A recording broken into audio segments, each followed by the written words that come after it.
Good evening, I'm Eugene Chan with Straight Talk. Our guest tonight is Professor Thomas Chan Man Hong. He is the director of the One Belt, One Road Research Center at Zhuhai College. He is an academic researcher and has undertaken a range of research projects for the Hong Kong SAR government on various topics, including Hong Kong's role in the One Belt, One Road strategy, which was mentioned in President Xi Jinping's recent speech in Hong Kong. We have invited Professor Chan tonight to tell us what his research says where Hong Kong will be in 10 years' time. Welcome, Thomas. Good. Right, Thomas, before we go on and ask you what Hong Kong will be in 10 years, maybe it's a very quick question. In your view, how has Hong Kong fared the last 25 years? Has it been successful? I think that Hong Kong has not done much in the last 25 years. Hong Kong has not adjusted to its new role as part of China under the one country, two system regime. And that means even though there was some growth in Hong Kong's economy, but it has not adjusted itself to new challenges. And therefore, the achievement was much less than we expected. You know, people from Hong Kong or the rest of the world always say Hong Kong is a very successful city because Hong Kong people are very resilient, very hardworking, the mindset is very fast. But when you said Hong Kong has not been successful, it's quite a contrary to what people believe. What backs you up in that statement? Well, in the past, before the handover, Hong Kong depends very much on a very favorable environment that's set up by the British and America. And Hong Kong has one advantage, the first mover advantage in the 1950s, when there was a transplantation of Chinese industry to Hong Kong.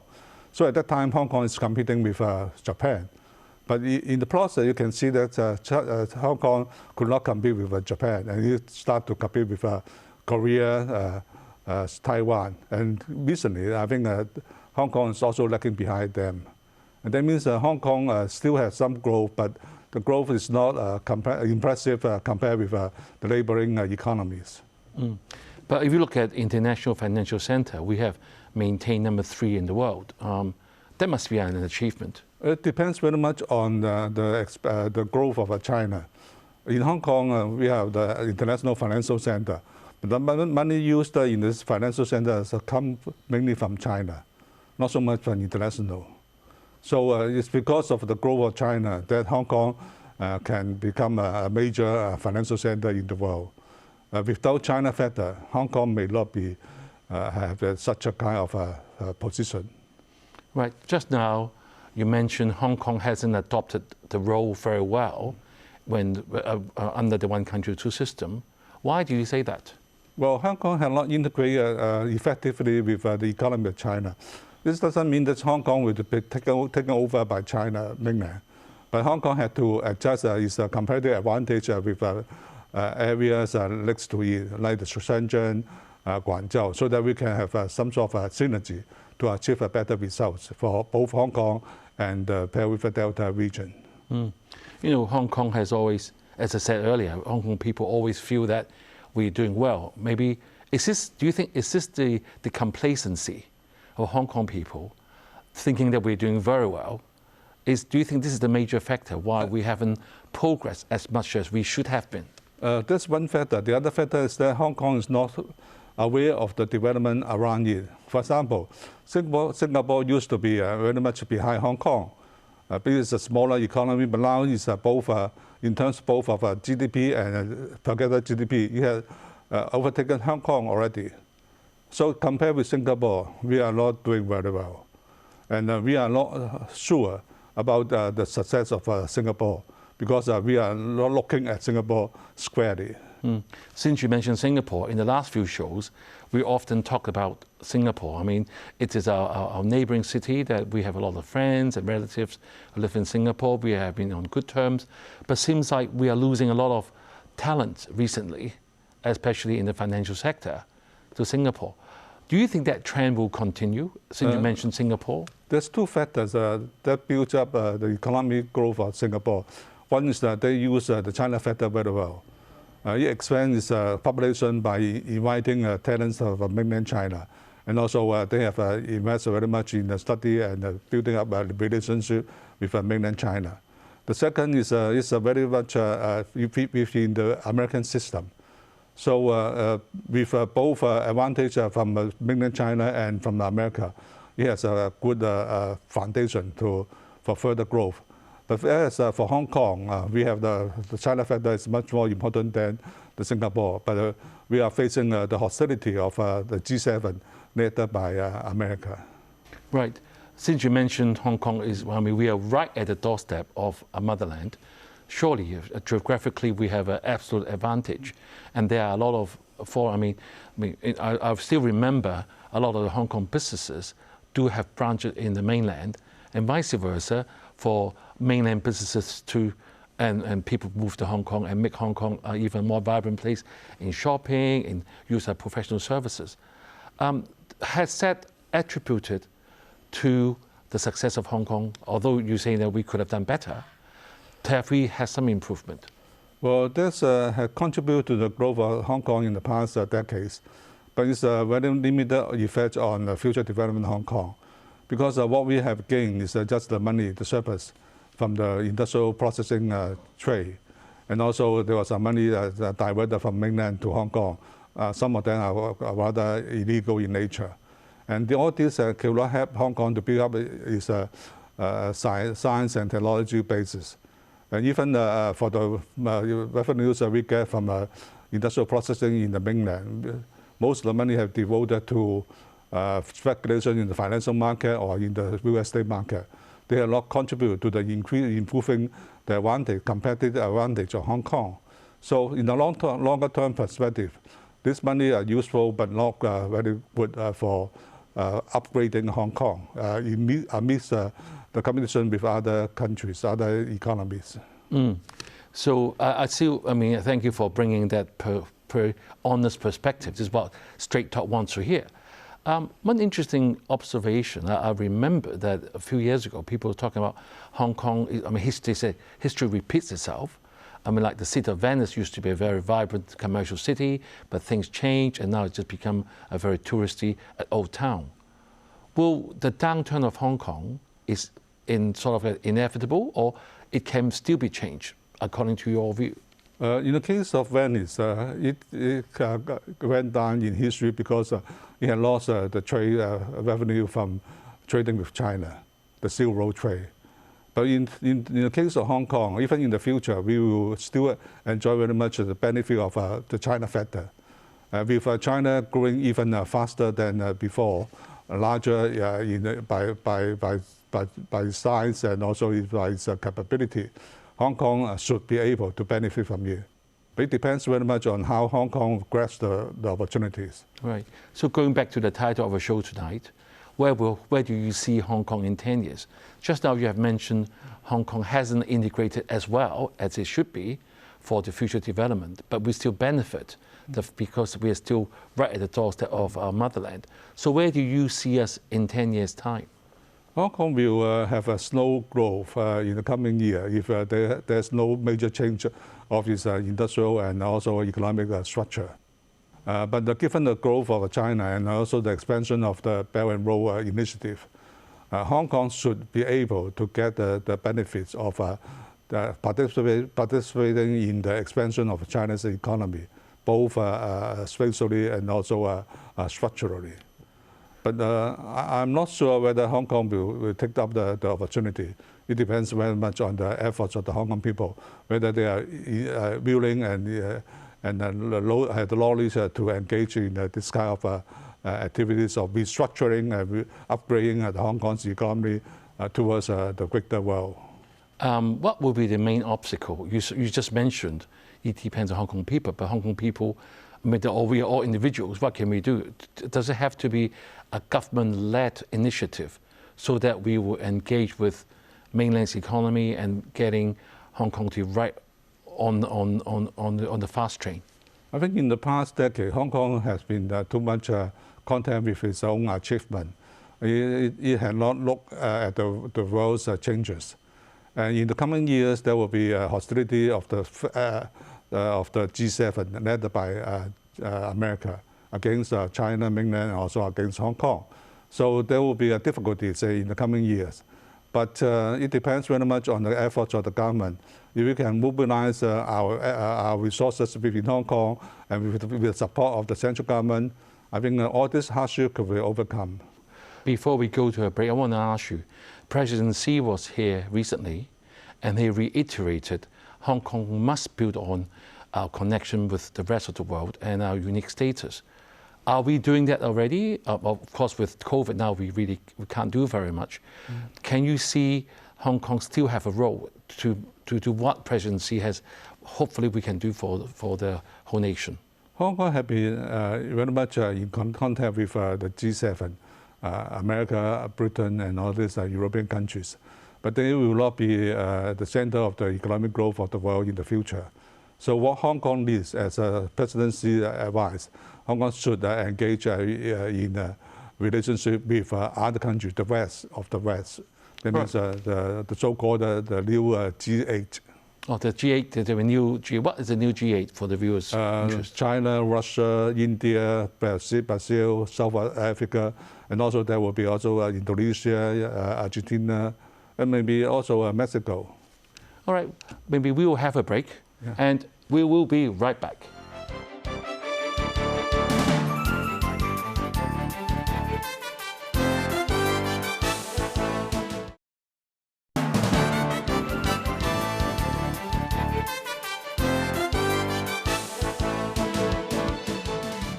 Welcome back.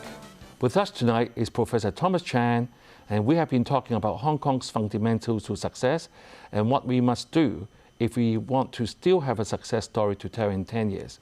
So, Professor, in the first half, you make it very clear and being very honest to the viewers, saying that Hong Kong could have done better, that we have been too complacent, and we need to change. And also, you're saying the international factors is affecting Hong Kong quite considerably, even more so than before, and we could concentrate on the G8 issues mentioned, which include the motherland. Our world has experienced unprecedented challenges with the COVID outbreak, but recently, in say for Hong Kong, all the geopolitical tensions between motherland and US has caused a lot of tensions, sanctions, and not to mention the recent war between Russia and Ukraine. So, as a Hong Kong person, how shall we look at all this and how will they affect Hong Kong and what we can do to counteract all the side effects? We should be aware that the competition between China and the US will continue and may even worsen in the coming years. And that means Hong Kong will face the hostility of the G7 led by the US. And Hong Kong has been emerged itself very much into the American system. With the hostility from America, not to mention the sanctions and other measures against Hong Kong, Hong Kong needs to find an alternative to the way that we deal with other countries. Professor, as just mentioned, the recent happenings such as increased energy costs, increased inflation, like US, over 9%, the US interest rate going up, US dollar going up. In a way, Hong Kong dollars is worth more money. Is that helping Hong Kong? It depends. The situation seems to be going into a global financial crisis, triggered by the situation in America and Europe. But Hong Kong will be affected. But it depends very much on Hong Kong's working with the mainland to defend the local financial system. I don't think the financial crisis will spread to Hong Kong, provided we have working closely with the mainland. And that means it will create an opportunity for Hong Kong. We had looked at the situation in the G7 clearly, that it may not be the future of the world or future of the Hong Kong's development. So Hong Kong had to shift to its focus on other countries, other emerging markets. And at a time when the world is not so much favorable in terms of business environment, Hong Kong may use the link with mainland China to achieve a better result in setting up a relationship with this kind of countries. Right, Professor, a term that we use a lot in the last few years is globalization. But looks like we are moving to another term called deglobalization and increased protectionism. So where does that Hong Kong? Will that make Hong Kong more vulnerable than before? Because we do play a very important role and an external gateway to the rest of the world.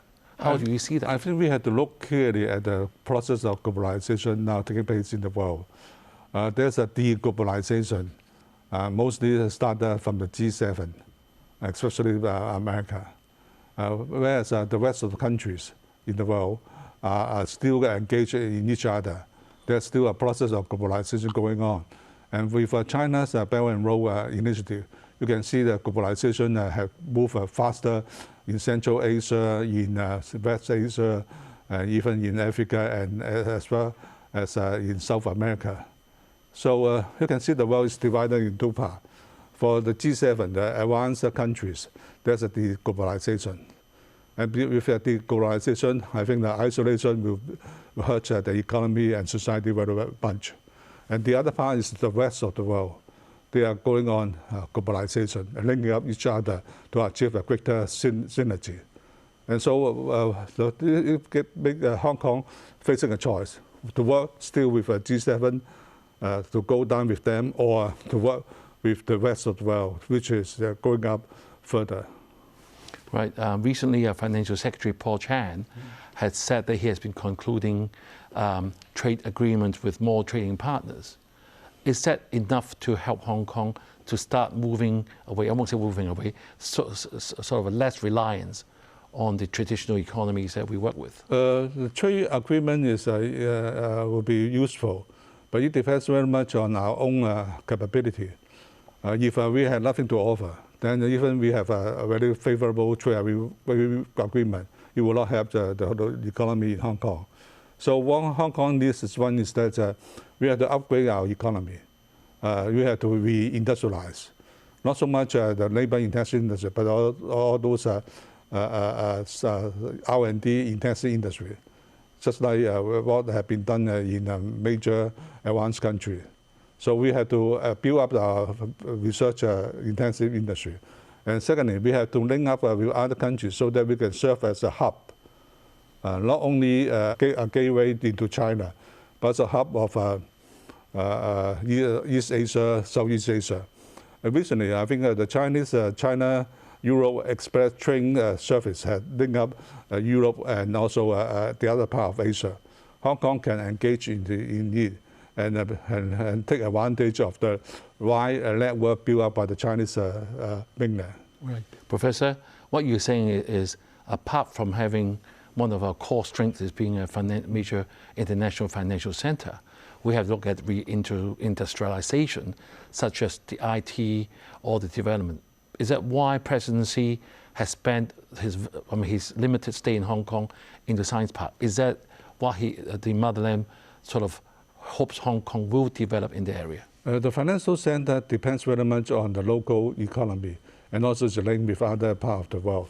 So the R&D with intensive industries are a major factor for boosting up the financial services, as well as there's a logistic and trade hub functions for Hong Kong. So the presidency is willing to see Hong Kong to perform a new function, not so much to serve as a gateway into China so that the foreign companies can earn money from China, but rather you serve the expansion and development of China. And so that you will be using our resources to link up the world much better than other cities within China. And another method that we often talk about in Straight Talk is about the Western rhetoric. I mean, Hong Kong people are now realize there is a constant smearing campaign against Hong Kong. And Chief Executive John Lee has said that his government will be bold and proactive in speaking up against the smearing by foreign forces. Are you confident we'll be able to pass the message to the world that this rhetoric doesn't affect Hong Kong as much as it did? It's not easy because the world opinion has been dominated by the U.S. It will take quite a lot of effort to turn over the situation. But what Hong Kong needs is that we have to overhaul is education and also is a lifelong learning process, so that a proper perspective will be instilled into the pupil. I think this is the fundamental basis for Hong Kong people to see its role as a part of China to achieve under the one country, two system regime. You have to understand our past and our present, and also the possibility of future, that we can make our effort into it. Professor, since you mentioned one country, two system, some countries in the world, especially US, said Hong Kong is moving towards one country, one system, but we know that that's not true. So the momentum of development is another matter that Professor Xi said that we must continue to do, including the Greater Bay Area, which I've talked about, and also the 14th Five-Year Plan. But one very important area that I think you're an expert is One Belt, One Road, that you are now the director of the Research Institute. Can you tell the viewers, in short, what is One Belt, One Road, and how Hong Kong can participate? Because it seems like they're quite far away to me. The Belt and Road is actually a revival of the historical Silk Road. And the Silk Road in the last few centuries have become a globalized system, incorporating not just Eurasia, but also Americas. And so it is in fact China's version of globalization. And China's government had put quite a lot of effort into it, but it's not it's also allowing other countries to participate. So you can see recently there was a massive infrastructure investment by the EU, which I understand is to link up with China's network in Eurasia. And so this is the way China and the rest of the world build up a networking system for the whole world, so that there was a trade, there was a cultural exchange, there was technology transfer, etc. But how can Hong Kong people take part of it and be a benefactor out of this great initiative of the old Silk Road? So we had to invite people and companies from the Belt and Road countries to Hong Kong, and also we reach out to them. The fundamental starting point is that we have to know about the situation. So far, we know much about America and also the so-called G7 countries, but we know very little about Belt and Road countries. But it looks like Hong Kong hasn't done a lot in terms of doing this, have we? Not yet. For example, at the Jewel College, we have started 2 master programs on Belt and Road countries, and it has attracted quite a lot of students from mainland and also from Hong Kong. So you need to do something. All right. All right. Many thanks to Professor Chan for sharing with us his outlook on where Hong Kong is heading in 10 years' time and how we can take full advantage of the one country, two system, which President Xi Jinping said is here to stay to ensure a prosperous and stable Hong Kong. Have a good week and good night.